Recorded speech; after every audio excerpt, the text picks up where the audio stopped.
76 килограмм дар майдон мешаванд. Умар Бозоров бо яктаки сафед аст, намояндаи ҷумҳурии Узбекистон. имрӯз ҳунарнамояш хеле олӣ буд, махсусан дар марҳилаи ниманиҳоӣ. ва ин бошад Хақназар Назаров, намояндаи Тоҷикистон бо яктаки сабз. мубориза барои нишони тиллои нахустин қаҳрамонии ҷаҳон. дар риштаи гӯштингирӣ ва мухлисонам албатта ба хотири дастгирии Хақназар Назаров садо баланд мекунанд, кафкубӣ ҳам мекунанд.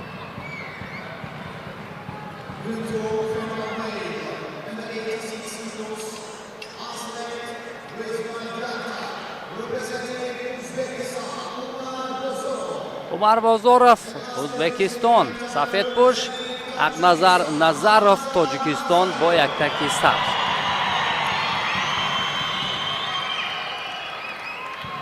аз ҳамдигар шинохти хуб ҳам доранд, чӣ дар мусобиқаҳои дохилии Тоҷикистон ва чӣ дар мусобиқоте ки дар Узбекистон баргузор мегардед. дар риштаи курраш Хақназар Назаров борҳо ширкат вардидааст. ва акнун мо таваҷҷӯҳ мекунем ба ин марҳилаи хеле ҳассос ки барои Хақназар Назаров фурсати хеле мувофиқ буд ва имтиёзи баданро ҳам соҳиб мешавад паҳлавони мо.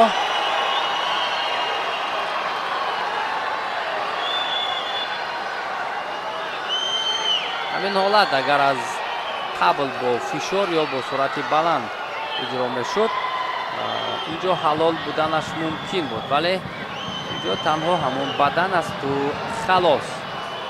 яъне як имтиёзи дигар ки пасттар аз паҳлӯву ҳалол аст.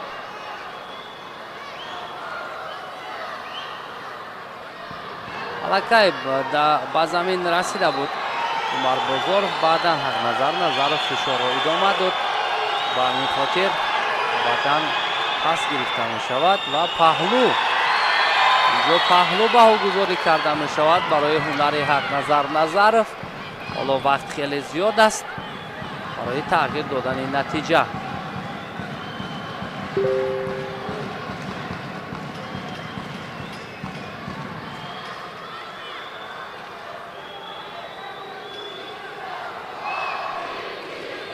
аз боло доштан ва ҳалуки даруна барои Хақназар Назаров, вале иҷоза намедиҳад. дифои хуб ҳам дошт, монеа эҷод кард Умар Бозоров.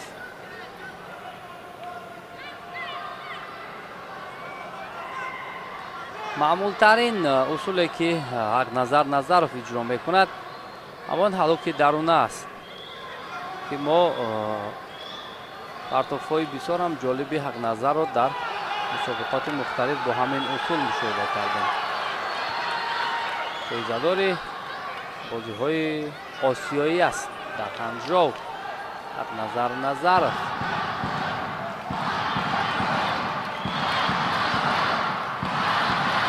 ва тамоми мухлисоне ки дар ин ҷо ҳузур доранд бо як садо Хақназар фарёд мекунанд, ӯро дастгирӣ мекунанд, ӯро ташвиқ мекунанд. ин чиз ҳам метавонад як ангезаи дигар бахшад барои паҳлавони мо ва фаъолтар гардад. бо ин як паҳлу албатта қонеъ шудан ҳам барои Хақназар он қадар қобили қабул нест, чун вақт зиёд аст. паҳлавони узбеки ҳунари шоиста дорад, метавонад ки натиҷаро ҳам тағйир диҳад.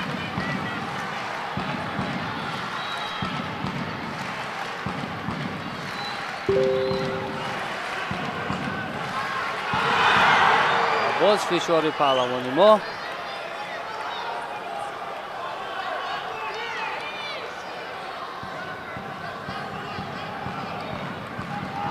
албатта чун ҷавонони мо буд, норасони мо, паҳлавононе ки он дар риштаҳои мухталифи гӯштин машқварзӣ мекунанд, ҳамагӣ аз мактаби бузурги гӯштини миллӣ гузаштаанд ва бояд дар ҳама ҳолат ҳунари шоистаи худро нишон диҳанд, исбот кунанд ки ин нави аҷдодии мо аст ва мо албатта дар ин ришта рақами як ҳастем. ва имрӯз Хақназар ва ин мавқеиятро хеле хуб ишғол мекунад. бале, Умар Бозоров ҳам имтиёзи баданро соҳиб мешавад.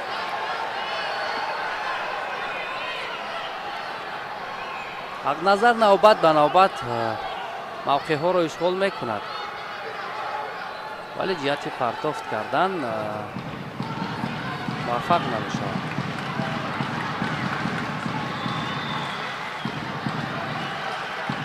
Умарбозоров мехоҳад халиқи берунаро ба кор барад.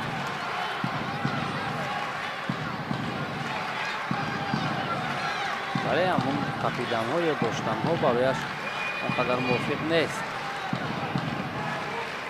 бинем ки ӯ паҳлавони ӯзбекистонӣ зиёд мехоҳад ки ҳақназарро ба худ наздик созад.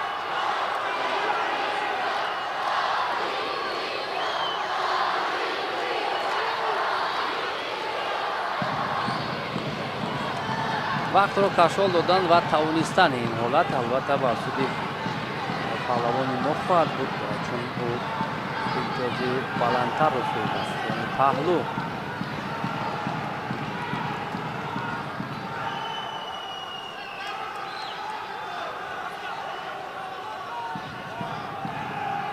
якдаки худро ба тартиб медарорад ҳақназар ва акнун боз аз маркази гилем рақобат оғоз мегардад. инҷо сари зону менишаст ҳақназар.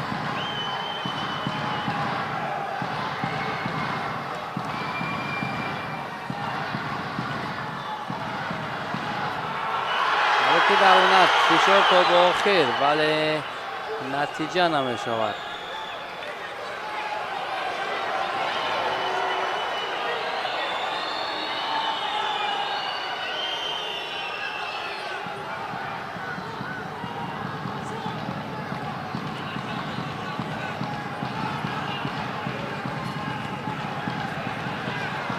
гуштингирӣ албатта беҳтарин восита аст барои тануманд ба воя расонидани насли нав аст. ин ҳам албатта аҷдодони мо ба ҳамин хотир риштаи варзишро эҷод карданд, бароварданд ва ҳамон замонҳо ҳам ба хотири тарбия кардани нафарони ҷисман солиму пурқувват албатта гуштингирӣ мекарданд. огоҳӣ ба ҳақназар Назаров ва мураббии ҳақназар ҳам Азам Расулов, агар иштибоҳ накунам, як лаҳза барои мо шумо ҳам нишон дода шуд ки як сонияи дигар то анҷоми вақти асосӣ боқӣ мондааст ва танбеҳ мегирад ҳақназар. ин хеле хатар дорад. Умарбозоров агар ба самти қафо партоф кунад, кор хеле душвор хоҳад шуд.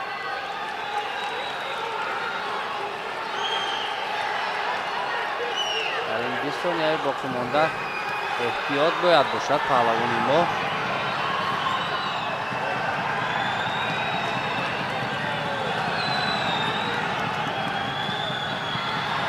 наздик аст, назар наздик аст барои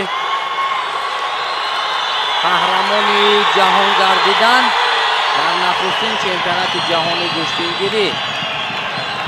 фурсатҳои хеле кам боқӣ монданд. ва ҳамин тавр дӯстони азиз, ҳақназар Назаров чемпиони ҷаҳон дар соли 2024 дар нахустин қаҳрамонии ҷаҳони гуштингирӣ мегардад ки ин албатта шӯру шавқи мухлисонро ҳам ба миён меорад. муборак бошад. боз як медали тиллои дигар аз риштаи гуштингирӣ дар рӯзи дуюми рақобатҳо ҳам ба даст омад. ҳақназар Назаров дар вазни 86 килограмм тавонист ба гирифтани медали тилло мушарраф гардад. Умар Бозоров бошад аз Ӯзбекистон ба гардан акнун медали нуқраро меовозад. ҳақназар Назаров хеле хушҳол аст ва мухлисонро ҳам албатта рӯҳбаланд кард бо ин пирӯзие ки дошт.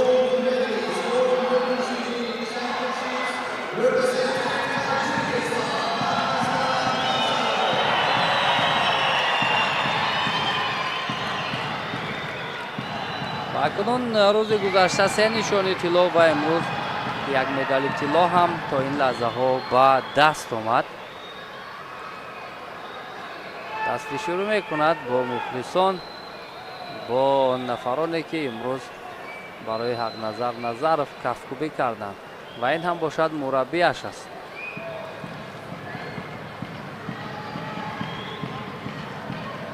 توجه میکنیم به لحظه‌های مهمی که در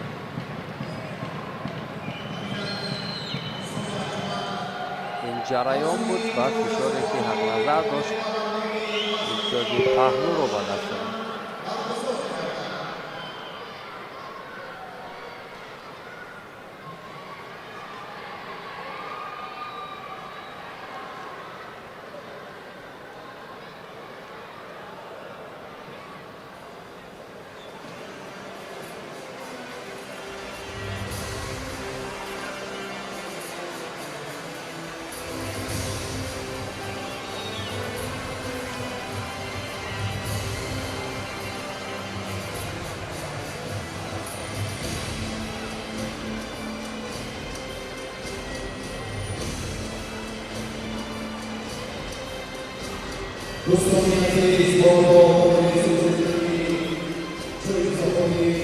مجمعی ورزش آبی سعید جلال سعیدوف رو دعوت میکنیم. Ladies and gentlemen, the awarding ceremony for the athletes under 86 kilos.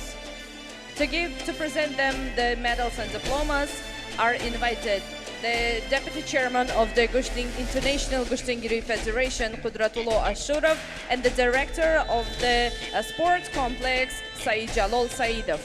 دسته‌های موفق این مسابقات نتیجه گیریش معلوم شد و حالا ورزشکاران را در سفره ظفر استقبال میگیریم. خب نفران موفق وزن 86 کیلوگرم حالا مکافات‌های خود را میگیرند. معاونی رئیس فدراسیون بین‌المللی گوشتنگیری قدرت‌الله اشرف و دیرکتوری قصر تنیس و مجمع ورزشی آبی سعید جلال سعیدوف این جایزه را تقدیم می‌کنند. Third place are Henri Egutidze from Portugal and Said Mamadani, Said Mohammad Rizal from the Islamic Republic of Iran. پرتغالیا و پهلوان ایرانی سید محمدی سید محمد رضا مدال‌های برنجی را صاحب شدند.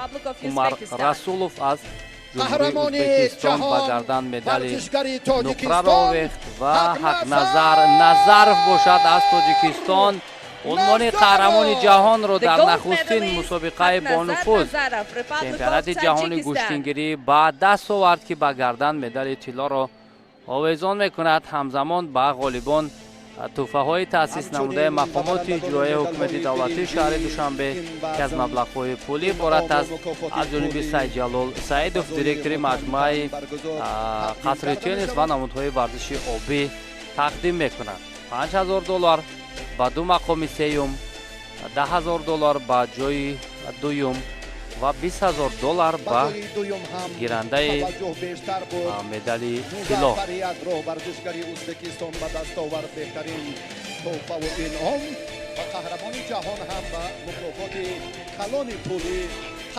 البته برای حق نظر این جای افتخار است.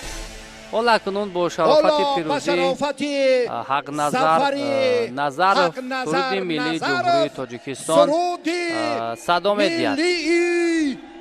بار چهارم در این مسابقات با نفوذ 3 مراتب برگزاری گذشته و اکنون حالا سرود ملی جمهوری تاجیکستان صدا می‌دهد.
ملی در سطح جهان و پرافشان کردن پرچم تاجیکستان است که امروز حق نظر این رسالت را با طور ارزنده اجرا کرده توانست. واقعا هم شکوه و شهامت و آن تنتنه‌ای که در قصر تنیس و نمودهای ورزشی آبی بود واقعا همه در سطح عالی راه اندازی شده بود. استراحت خوب و مخلصی شفاف و عادلانه و البته طرز شکل نخستین مدال چمپیونات جهان گوشتینگیری هم یک نمای خوب هم دارد. یک